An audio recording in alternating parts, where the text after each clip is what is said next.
Now we have someone who was born and raised right here in St. Kitts. Tama Martin has over 16 years of experience in the performing arts as a dancer, actress, pianist, and singer. She also is said to have a versatile look and has that presence that causes all eyes to gaze in her direction. Today, we have the absolute honor of speaking with this multifaceted performing artist, Tama Martin, on GMSKN's Expressions. Welcome, Tamar. Welcome. Oh, thank you. Thank you very much. That is very kind.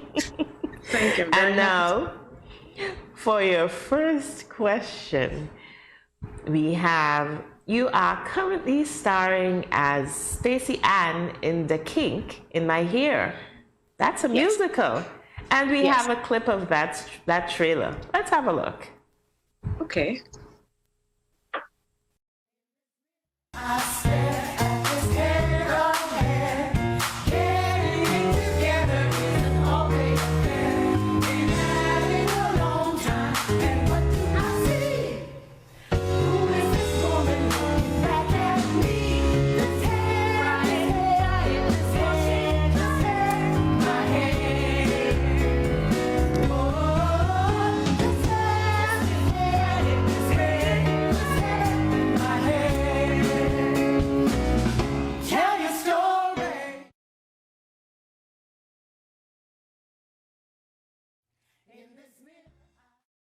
So Tama, there we saw you in action. What was that experience like?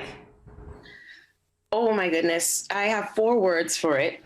Therapy, healing, authenticity, and lots of laughter, lots of big belly laughter. It's a story about a Jamaican salon owner in Toronto she's a hairdresser and she can tell what's going on in women's lives by touching their hair. Wow. And Trey Anthony, who's the playwright, who's a Jamaican Black woman, really used that as an opportunity to bring to light what Black women go through, or people of color, but mostly Black women. It's for us, what we go through on a daily basis, all the triumphs and all the obstacles. And excuse me, my character is a 12-year-old Jamaican girl. So I play a little girl in the show. I do start the show in a pink way because I play a different character in the beginning. Oh. But my character is I come towards the end of the show. So I play a little 12-year-old Jamaican girl who just moved to Toronto, who just moved to foreign. And she's talking about how exciting foreign is and she gets to eat all McDonald's and she's excited. But then unfortunately she's victimized.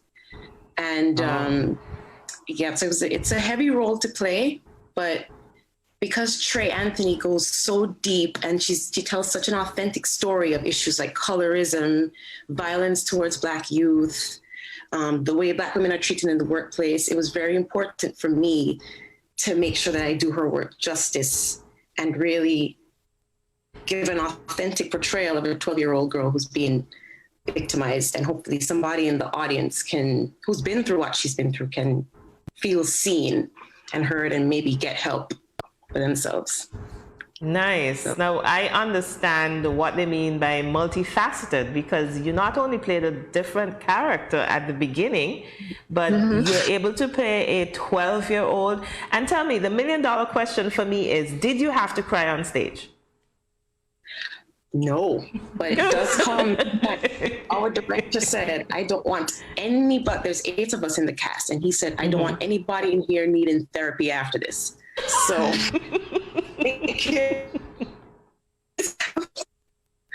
but I have to admit, it does. The role of Stacey Ann requires me really to dig deep and really open up myself because I care so much about helping other people. So I do. The tears do come sometimes, but yes, I do. I just let the emotion be whatever it wants to be. So I like that. So you become the character. Yes, she's actually really fun to play too. It's not all sad. It's fun being a little girl. And for me, going back to my own life as a 12-year-old girl was fun too. Like I made like a Pinterest board of all the things I liked when I was 12, all the snacks I ate and stuff like that. Like, so it's fun going back to that childish energy. Okay, so Tama, did this role reflect in your own life experience in any way?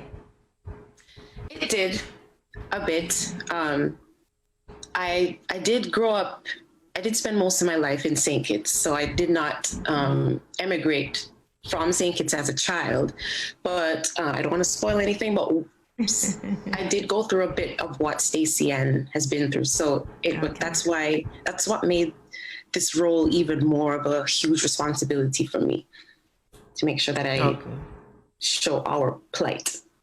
Yeah, okay, good stuff. All right. Yeah. So let's switch a little bit now. You also recently played Mary Wilson in The Soul of Motown. Did any particular night of that musical stand out for you? Oh yes, the first night, because right before I change into Mary Wilson, there's an opening medley of Motown hits, and that's what opens the show. And I was given one of the songs to sing as a solo. Wow. Mm-hmm. Good thing you know to sing. I guess so. It was really high. And I don't normally sing in that high range, like in the soprano range, but our musical director worked with me, and between the choreography and the costumes and the lights, that first night, I was so nervous. My mouth was so dry, but somehow I pulled it off. And I just had so much fun, and I forgot about the nerves. I forgot about how I don't really sing too high. And I just had so much fun on stage, and I was like, yes. So yes. Was there a eureka moment in time when you would say that you truly discover your love for performing? The eureka moment. Yeah. That's funny, because all I could think about was when I was, when you have vivid memories of your childhood, not everything, but there's a few that you remember. There's one I remember Christmas Eve. I was about 3. I sat my parents down in the kitchen, in the living room, sorry. And my dad would always play like jazz music and stuff late in the night. And I remember every year, I remember the Christmas, I could see, the Christmas lights, everything strung around the living room. And I would always make them sit and watch me dance. And I would just do whatever. And I don't know if that was a eureka moment at 3 years old. Okay. I just remember the feeling. And yes. Just as that Oprah would say, your aha moment. At 3 or 4 years old, I guess. Wow. Yeah, from that early, you loved performing. So, but tell us a bit about you now. Your name is unique. It's spelled Tama, but it's pronounced Tamar. Tell us about that. What were you told about your name? Well, I was told that my great-grandmother on my mother's side passed away. So a lovely lady by the name of, I'm sorry, Mommy, if I'm doing this right. A lovely lady named Tama Vanterpool looked after my grandmother. And so I was named after her. Ah, so it's Tama. Tama, yes. Tama. Oh, okay. Yes, all right. It's short for Tamara or something else. That's it. Tama. Nice. I love the emotion behind that name. Yes. So tell us a bit about your training for the performing arts. Because at 3, you loved performing, but was there any training involved as you grew older? Yes, my mother and my father took me to my aunt's dance school, the Children's Dance Theater. I started when I was 6, and I learned ballet, jazz, Afro-Caribbean there. When I got to 5th form and graduated, I started teaching there, actually. I teach interesting. This group. And then I did Clarence Fitzroy Bryant Dance Ensemble. I danced there. When I graduated from there, I taught performing arts at the Immaculate Conception Catholic School. While teaching there, I danced and trained alongside Sharalee Morelon at Creative Soul Dance Company. So I've had a nice background. Background in dance. And then when I came to Canada, I would train and go to the studios out here and really diversified my training. But I have to say the training back home in St. Kitts is where it's at, like it's all about the love of dance and the rootedness of dance. I don't know if that's a word, but it's just more of a fundamental teaching of dance. Yeah. Your foundation, yes. And Yeah, so we I totally really understand. appreciate our training back home at City T, and yeah, all the dance schools at home. Shout out to Julie Martin. That's your aunt. Shout out to Heidi Slack. Shout out to Genevieve Hanley, like all my dance teachers that I've had, Charlie. Yeah. Nice. You said moving overseas helped you to develop your craft further. What exactly did you do over there that you didn't do here? The training here is a lot more, I don't want to say rigid, but it's a lot more detailed and a lot less about fun and enjoyment. So it's fun, and I do enjoy it, but it's it more sounds strict. technical. Yeah, it's a bit more technical, and so much more to learn because, I started learning tap, and I didn't learn tap before. I started going into acrobatics, which I didn't learn before. So, and just tips and certain moves and certain ways that you carry your body that can help you in the industry here, I learned. But I couldn't have done that without the training from in St. Kitts. So the foundation is the best. So important. Nice. Okay. And the Caribbean found something about training in the Caribbean. I feel like it really just gives you a different appreciation of the art. So when you come here and it's all technical, you don't lose the love for it. You still have the love for dance. And it shows. I love that. I love the way you put that, Tamar. And also the question then is, after quite a few roles in theater and in several series, because we were looking at some footage from Umbrella Academy, do you still get nervous before the curtains are drawn? For theater?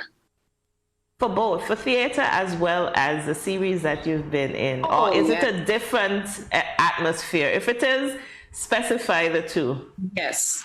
Theater, definitely the butterflies are there every night, no matter how many times you do the show, because it's live and the people are there. They paid their money and they're watching.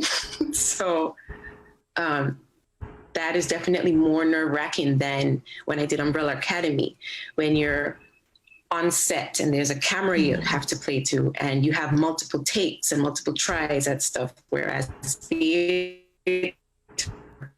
it's one show and the pressure is on you to get it right, but have fun, of course.